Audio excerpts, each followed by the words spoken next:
মমতা ব্যানার্জি প্রতিটি ক্ষেত্রে অপরাধীদের পাশে এসে দাঁড়িয়েছেন। বিশেষ করে যদি সে অপরাধী আবার তৃণমূল হয়তো।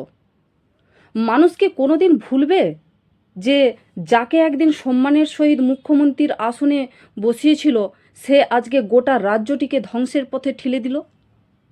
সামান্য কিছু ভাতার বিনিময়ে মানুষকে কি এত বোকা বানানো যায়?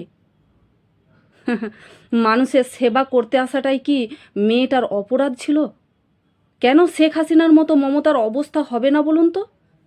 কেনই বা ছাত্রছাত্রীদের বিক্ষোভের মুখে পড়তে হবে না কেন সরকারকে? কারণ প্রথম থেকেই একটা মার্ডারকে সুইসাইড ডিক্লেয়ার করার চেষ্টা করছিল। পুলিশ বারবার পুরো ব্যাপারটিকে ধামাচাপা দেওয়ার চেষ্টা করছিল।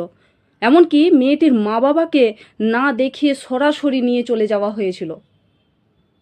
মুখ্যমন্ত্রী বারবার উত্তরপ্রদেশের কথা বলেন না, অথচ দেখুন নিজের রাজ্যের যে কী অবস্থা কী পরিস্থিতি তাই তার মনে নেই। স্বাস্থ্য দপ্তরের দায়িত্ব যদি সামলাতেই না পারেন তাহলে ঘাড়ে নিয়ে বসে আছেন কেন? আবার শুনছি উনিই নাকি মুখ্যমন্ত্রী, স্বাস্থ্যমন্ত্রী, আবার পুলিশ মন্ত্রীও।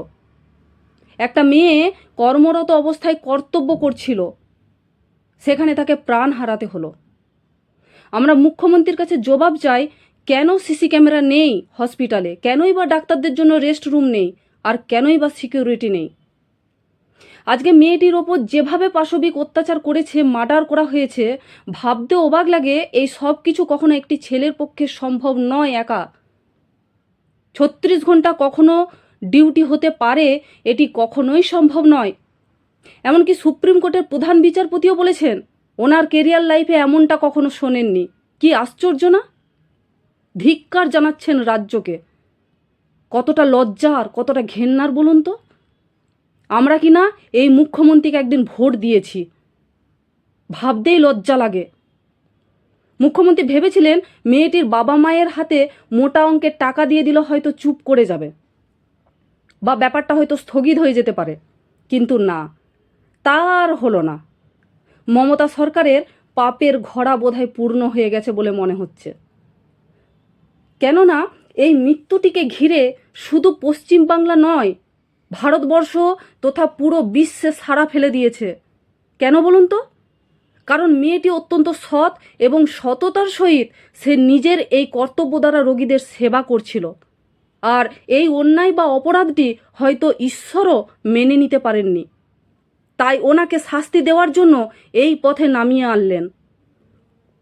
আজ সমস্ত মহিলাদের মুখে একটাই কথা, কেন কেন বলছে তারা লক্ষ্মী ভাণ্ডার চায় না?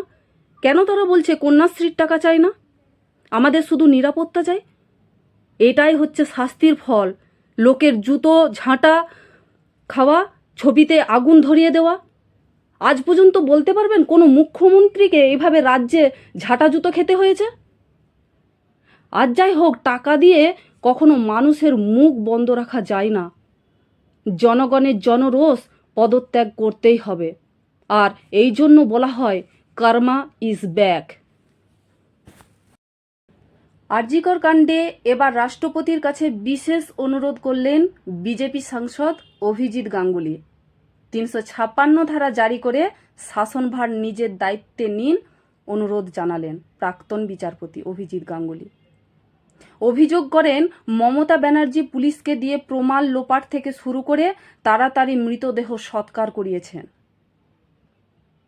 দেখুন, পশ্চিমবঙ্গে 356 ধারা জারি করা উচিত।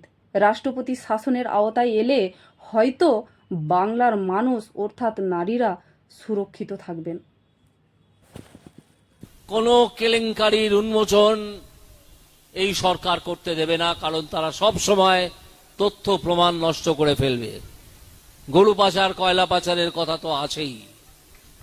ফলে আজকে আপনারা দেখবেন সোশ্যাল মিডিয়ায় ভাইরাল হয়েছে ভারতবর্ষে যাকে এখন 1 নম্বর আইনজীবী হিসেবে মনে করা হয়, তিনি একটা সাক্ষাৎকার দিয়ে বলেছেন যে আমি ব্যক্তিগতভাবে 356 ধারা প্রয়োগের বিরোধী। কোথাও যেন 356 ধারা প্রয়োগ করা না হয়। আপনারা দেখবেন, সেটা পাবেন। আমি সকালবেলা পেয়েছি, আস্তে আস্তে আমি সেটা দেখছিলাম। কিন্তু যদি পশ্চিমবঙ্গের মতো অবস্থা হয়, যেখানে প্রশাসন অর্থাৎ ব্যুরোক্রেসি এবং পুলিশ তারা সাধারণ মানুষকে রক্ষা করার চেয়ে তাদের ধ্বংস করার দিকেই তাদের মন বেশি, সাক্ষ্য প্রমাণ নষ্ট করার দিকে মন বেশি, সেখানে ৩৫৬ জারি ছাড়া আর কোনো উপায় থাকে না। তাই আমি এই মঞ্চ থেকে অনুরোধ জানাচ্ছি আমাদের মহামান্য রাষ্ট্রপতিকে যে এই সরকারকে এখনই ফেলে দিন। ৩৫৬ ধারা জারি করে আপনি শাসনভার নিজের হাতে নিন। ৪ মাস ৬ মাস পুরো ব্যাপারটাকে আগে সামলে দেওয়া যাক, তারপর আবার নতুন করে নির্বাচন হোক।